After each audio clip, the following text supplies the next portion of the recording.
So nothing that Kate sings had anything to do with teaching on my behalf. That's all from Deanna and herself and others. She's going to lean in because she's going to belt. Okay. She's going to lean in on the first part, right? So Kate is going to sing Moon Dance by Van Morrison. Is that a familiar song even to high school students? Okay, you count.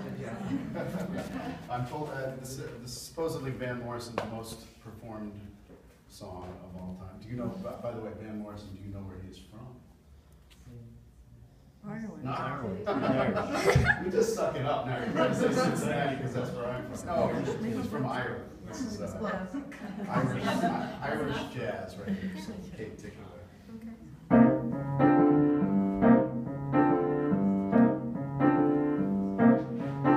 It's a marvelous night for a moon dance, when the stars up above in your eyes. A fantabulous night to make romance beneath the cover of October skies. And all the leaves on the trees are falling to the sound of the breezes that blow. And I'm trying to play to the calling of your heartstrings that play soft and low.